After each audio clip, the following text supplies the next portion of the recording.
નમસ્તે વિદ્યાર્થી મિત્રો, આ વિડીયોમાં ધોરણ 9 ગુજરાતી વિભાગ બી દ્વિતીય પરીક્ષા અસાઇનમેન્ટનું સંપૂર્ણ સોલ્યુશન મૂકવામાં આવેલું છે. નીચેના જોડકા યોગ્ય રીતે જોડીને ફરીથી લખો. પ્રત્યેકનો એક ગુણ. 1. કૃતિ સાહિત્ય પ્રકાર. 1. સાંજ સમય સાંભળ્યો. જવાબ પદ. 2. પછી સાંભળ્યોજી બોલ્યા. જવાબ આખ્યાનખંડ. 2. કૃતિ સાહિત્ય પ્રકાર. 1. મરજીવ્યા. જવાબ સોનેટ. 2. રસ્તો કરી જવાના. જવાબ ગઝલ. 3. કર્તા ઉપનામ. 1. મકરંદ દવે. જવાબ શાય. 2. અમૃતલાલ લાલજીભાઈ ભટ્ટ. જવાબ ઘાયલ. 3. ત્રિભુવનદાસ પુરુષોત્તમદાસ લુહાર. જવાબ સુંદરમ. સાંજ સમય સાંભળ્યો. જવાબ નરસિંહ મહેતા. 2. પછી સાંભળ્યોજી બોલ્યા. જવાબ પ્રેમાનંદ. 1. ગુર્જરીના ગ્રહ કુંજે. જવાબ ત્રિભુવનદાસ પુરુષોત્તમદાસ લુહાર સુંદરમ. 2. કામ કરે ઈ જીતે. જવાબ નાથાલાલ દવે. 1. પુત્રવધુનું સ્વાગત. જવાબ મકરંદ દવે. 2. મરજીવ્યા. વિદ્યાર્થી મિત્રો, આવા મહત્ત્વના અને ઉપયોગી વિડીયો મેળવવા વિડીયોને લાઇક અને ચેનલને સબસ્ક્રાઈબ કરવાનું ભૂલશો નહીં. 1. રસ્તો કરી જવાના. જવાબ અમૃત ઘાયલ. 2. ગોદ માતની ક્યાં. જવાબ ચંદ્રકાંત શેઠ. 3. મારા સપનામાં આવ્યા હરી. જવાબ રમેશ પારેખ. બ. કૌંસમાં આપેલા શબ્દોમાંથી યોગ્ય શબ્દ પસંદ કરી ખાલી જગ્યા પૂરો. 1. કવિના મતે મનુષ્ય માત્રના દુઃખની દવા ખાલી જગ્યા છે. જવાબ આત્મબળ. 2. રસ્તો કરી જવાના પદ્યમાંથી કવિ ખાલી જગ્યા સામે કાળને પડકારે છે. જવાબ મૃત્યુ. 3. રસ્તો કરી જવાના પદ્યમાં કવિ ખાલી જગ્યામાં મસ્ત થઈને જીવન પૂર્ણ કરવા ઈચ્છે છે. જવાબ મસ્તી. 1. માતાનો સ્નેહ શિયાળાની ઠંડીમાં ખાલી જગ્યા અર્પે છે. જવાબ હૂંફ. 2. માતાના ટહુકા પાસે ખાલી જગ્યાની તાલની અને સંગીતની વિષાદ નથી. જવાબ સૂર. 3. કવિની દ્રષ્ટિએ પલ્લવને પુષ્પો તો મળશે પણ ખાલી જગ્યા માનો ક્યાં. જવાબ પાલવ. 1. કાવ્ય નાયિકાએ ખાલી જગ્યાના આંધણ મૂક્યા હતા. જવાબ કંસાર. 2. હરિ ખાલી જગ્યાના સપનામાં આવ્યા. જવાબ ગોપી. 3. હરિ કાવ્ય નાયિકાની મનરૂપી ખાલી જગ્યા નગરીના સુબા છે. જવાબ દ્વારિકા. પ્રથમ પરીક્ષાના અભ્યાસક્રમમાંથી. 1. સાંજ સમય સાંભળ્યો ખાલી જગ્યાથી આવે. જવાબ વૃંદાવન. વિદ્યાર્થી મિત્રો, ચેનલને સબસ્ક્રાઈબ કરવા માટે કોઈપણ પ્રકારનો ચાર્જ નથી. આપ ફ્રીમાં ચેનલને સબસ્ક્રાઈબ કરી શકો છો. 7. હાજી નાનપણનો ખાલી જગ્યા મને કેમ વિસરે છે. જવાબ નેહ. 8. ગુર્જરીના ગ્રહકુંજે પદ્યના કવિની આંખ પહેલી ખાલી જગ્યામાં ખુલી હતી. જવાબ ગુર્જર પ્રદેશ. 9. જીવનરૂપી યુદ્ધમાં કવિ ખાલી જગ્યામાં ભમ્યા હતા. જવાબ જગત. 10. ખાલી જગ્યા ખેડીને કરો સીમ સોહામણી. જવાબ ખેતર. 11. કવિએ તળપદી બોલીમાં ખાલી જગ્યાની પવિત્રતા દર્શાવી છે. જવાબ શ્રમ.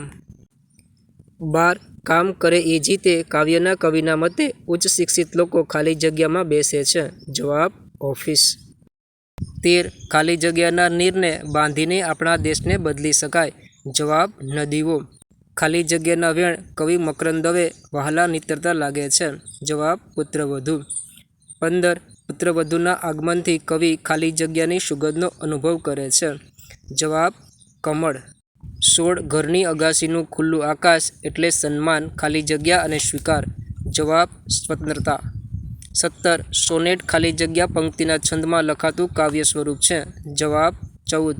18. મરજીવ્યાને સમુદ્ર તરફ જતા જોઈને પ્રિયજનો ખાલી જગ્યા આડા ફર્યા. જવાબ સજ્જડ નેત્રે. 19. હઠિયા ન લઉં તોય ખાલી જગ્યા સર્વ કૂદી પડ્યા. જવાબ સાહસિક. 20. સમુદ્રમાં ડૂબકી મારી કિંમતી મોતી લેવા જનારને ખાલી જગ્યા કહેવાય છે. જવાબ મરજીવા. ક. નીચે આપેલી કાવ્ય પંક્તિઓ પૂર્ણ કરો. ચેનલ પર નવા હોય તો લાઇક, શેર અને સબસ્ક્રાઈબ કરવાનું ભૂલશો નહીં. અને હા, આપના અન્ય મિત્રોને પણ આ વિડીયો જરૂરથી શેર કરજો. નીચે આપેલા પ્રશ્નોના 3-4 વાક્યોમાં ઉત્તર લખો. 1. કવિ દિલમાં શું ભરી જવા ઈચ્છે છે. ઉત્તર. રસ્તો કરી જવાના કવિ ખાલી હાથે મરી જવા માગતા નથી. દુનિયાની તમામ વસ્તુઓ અને દુનિયાના લોકોની લાગણીઓ પ્રાપ્ત કરીને કવિ પોતાનું જીવન અર્થાત દિલ ભર્યું ભાદર્યું રાખવા ઈચ્છે છે. 2. અંધકારમાં સદૈવ પ્રકાશ આપનાર દીપકના ઉદાહરણ દ્વારા કવિ શું કહેવા માગે છે? ઉત્તર. અંધકારમાં સદૈવ પ્રકાશ આપનાર દીપકના ઉદાહરણ દ્વારા કવિ કહેવા માગે છે કે જીવનમાં ગમે તેવી વિકટ પરિસ્થિતિ આવે, ગમે તેવી દુષ્કર પરિસ્થિતિ સર્જાય તો પણ વિચારરૂપી પ્રકાશના અંજવાળા ફેલાવીશું, જેથી આવી પરિસ્થિતિમાંથી બહાર નીકળવાનો માર્ગ મળી જાય છે. માતાની આંખોથી કવિ શું પ્રાપ્ત કરે છે? ઉત્તર. આકાશમાં સૂર્ય, ચંદ્ર અને તારા પ્રકાશ પાથરે છે. આથી પૃથ્વી પર સૌને સૂર્યની ગરમીનો અને ચંદ્રની શીતળતાનો અનુભવ થાય છે, તેમજ ટમટમતા તારાઓનું સૌંદર્ય જોવા મળે છે. પરંતુ કવિ તો માતાની વાત્સલ્યપૂર્ણ આંખોથી સૂર્ય, ચંદ્ર અને તારા એ ત્રિવેણીની ઉષ્મા, શીતળતા અને સૌંદર્ય પ્રાપ્ત કરે છે. કવિને માતા પાસેથી શું શું મળે છે? ઉત્તર. કવિને માતા પાસેથી એની હૂંફાળી ગોદ અને સૂતી વખતે માની સોડ મળે છે. માની હાજરીથી મોટી રાહત મળે છે. માની આંખોમાંથી વાત્સલ્ય મળે છે. માનો પ્રેમાળ સાદ સાંભળવા મળે છે. માના આલિંગનમાં પ્રેમનો સ્પર્શ મળે છે. એના પર માના હિતની હેલી સતત વરસે છે. માની શીતળ છાયા અને હૂંફાળી માયા મળે છે. ભગવાને ગોપીના આંસુ કેવી રીતે લૂછ્યા? ઉત્તર. હરિમિલન માટે ઝૂરતી ગોપીના સ્વપ્નમાં ભગવાન શ્રી કૃષ્ણ આવ્યા. ગોપીની સામે મરક મરક હસતા ઊભા રહ્યા. ગોપી ભાવ વિભોર બની ગઈ. એની આંખમાંથી આંસુ સરવા માંડ્યા. ગોપીના મનના સુબા એવા દ્વારકા નગરીના રાજા ભગવાન શ્રી કૃષ્ણ ગોપીના વિરહને ખાળવા એના આંસુ લૂછ્યા. ભગવાન શ્રી કૃષ્ણ ગોપીના સ્વપ્નમાં આવીને શું કર્યું? ઉત્તર. ભગવાન શ્રી કૃષ્ણ ગોપીના સ્વપ્નમાં આવ્યા. શ્રી કૃષ્ણ ગોપીને પ્રેમથી બોલાવી, ઝુલાવી અને વહાલ કરી.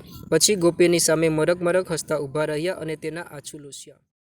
પ્રથમ પરીક્ષાના અભ્યાસક્રમમાંથી 1. સાંજ સમયે સાંભળ્યો કાવ્યના આધારે સાંજના સમયનું દ્રશ્ય આલેખો.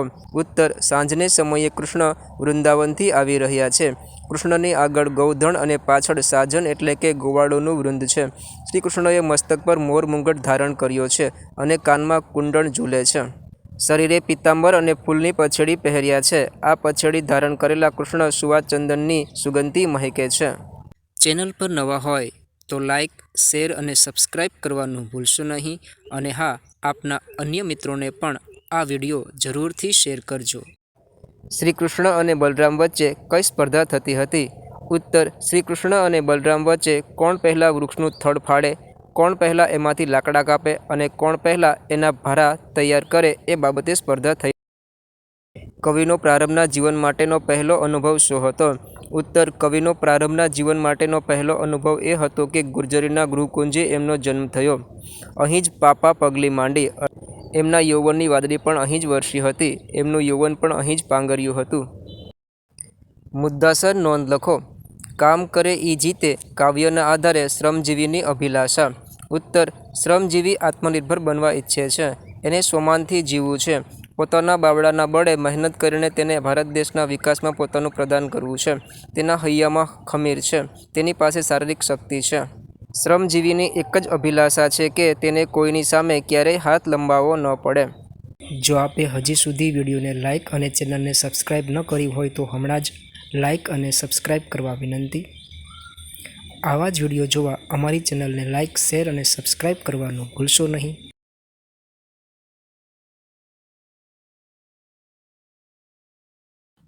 મરજીવ્યાને પ્રિયજનોએ કઈ શિખામણ દીધી? ઉત્તર. મરજીવ્યાને પ્રિયજનોએ શિખામણ દીધી કે તમે તમારું જીવન આમ નાહકનું શા માટે વેડફી નાખો છો?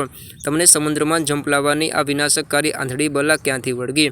આમ કહીને પ્રિયજનોએ સજ્જડ નેત્રે મરજીવાને રોકવાનો પ્રયત્ન કર્યો.